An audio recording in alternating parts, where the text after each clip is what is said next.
సంవత్సరం ధనత్రయోదశి పండుగను భక్తులందరూ కూడా అక్టోబర్ 18వ తేదీ శనివారం రోజున జరుపుకోవాలి. అయితే ఈ ధనత్రయోదశి రోజున భక్తులు కొన్ని వస్తువులు కొనడం అనేది కూడా నిషేధించబడింది అనేది గమనించాలి. ముఖ్యంగా 7 రకాలైన వస్తువులను కొనకూడదు. ఈ వస్తువులను కొనడం వల్ల ఆ లక్ష్మీదేవికి కోపం వస్తుంది కూడా, ఇంట్లోకి పేదరికం కూడా వస్తుంది. ఈ ధనత్రయోదశి నాడు ఏ వస్తువులు కొనకూడదో ఇప్పుడు తెలుసుకుందాం. ఇనుముతో తయారు చేసిన వస్తువులను ధనత్రయోదశి నాడు కొనడం కూడా సాంప్రదాయంగా ఉన్నప్పటికీ ఈ రోజున ఇనుప వస్తువులను కొనడం అశుభంగా పరిగణించబడింది. శాస్త్ర ప్రకారం ఇనుము ఆ శనిదేవుడికి చిహ్నం. ధనత్రయోదశి రోజున ఇనుము కొనడం అనేది దురదృష్టాన్ని కూడా తెస్తుంది. తెలిసి ఆ శనీశ్వరుణ్ణి ఇంట్లోకి ఆహ్వానించిన వారవుతారు భక్తులు. కాబట్టి ఇనుముతో తయారు చేసిన ఏ వస్తువునైనా ఈ రోజు తెచ్చుకోవడం అశుభంగా పేర్కొనబడింది. కాబట్టి భక్తులందరూ ఇనుముతో తయారు చేసిన ఎలాంటి వస్తువులనైనా ఈ రోజు కొనుగోలు చేయకపోవడం చాలా మంచిది. అలాగే ఉక్కుతో తయారు చేసిన వస్తువులను ధనత్రయోదశి రోజున అనగా స్టీల్ పాత్రలను కొనుగోలు చేయడం కూడా అశుభంగా పరిగణించబడింది.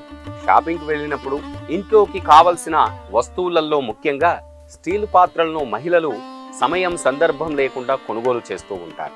దీపావళి పండుగకు ముందు వచ్చే ధనత్రయోదశి రోజున మహిళా భక్తులు ఎవరైనా కూడా ఆ స్టీల్ పాత్రలను కొనుగోలు చేయడం అనేది మంచిది కాదు. అందరూ కూడా గుర్తుపెట్టుకోవాలి. మరియు గాజుతో తయారు చేసిన వస్తువులను కొనుగోలు చేయకూడదు. గాజు పాత్రను రాహువుకు సంబంధించినదిగా పరిగణించాలి భక్తులందరూ కూడా. రాహువు అనగానే రాక్షసుడు. ఈ ధనత్రయోదశి రోజున గాజుతో తయారు చేసిన ఏ పాత్రనైనా కొనుగోలు చేయడం వల్ల రాక్షస రూపుడైన ఆ రాహువును ఆహ్వానించిన వారవుతారు భక్తులు. కాబట్టి ధనత్రయోదశి రోజున గాజుతో తయారు చేసిన ఎలాంటి వస్తువులను కూడా కొనుగోలు చేయకపోవడం చాలా మంచిది.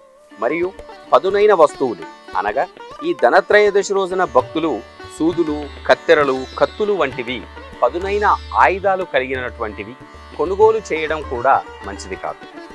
తెలియక భక్తులు మొలలను కొనడం చేస్తూ ఉంటారు. ఈ ధనత్రయోదశి రోజున ఆ మేకులను కొనడం కూడా అశుభంగా పరిగణించబడింది. మీకు అంతగా అవసరం పడితే ముందు రోజు కానీ దీపావళి తర్వాత కానీ కొనుగోలు చేయడం చాలా మంచిది.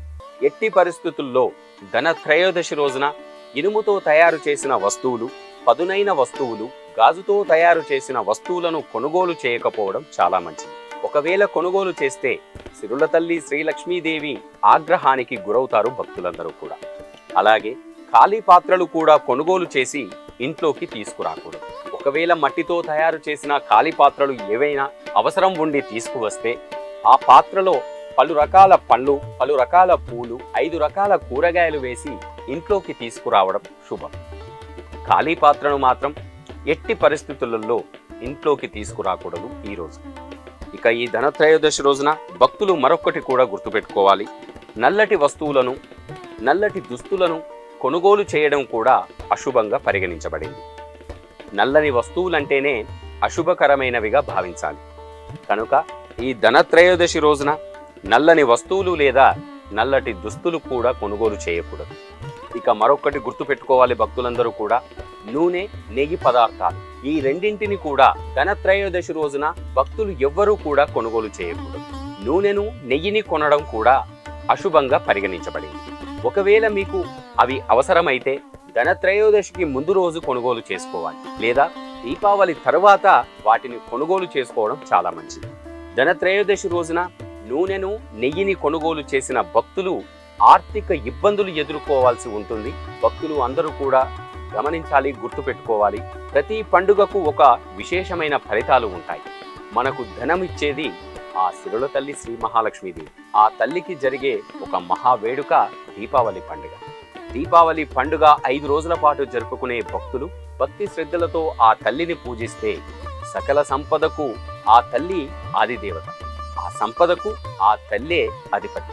ఆ తల్లికి జరుగుతున్న ఈ దీపావళి పండుగ రోజున ఆ పూజల్లో ఆ తల్లికి విశేషమైన పూజలు చేసి విశేషమైన నైవేద్యాలను అమ్మవారికి నివేదించి సకల శుభాలను పొందాలి.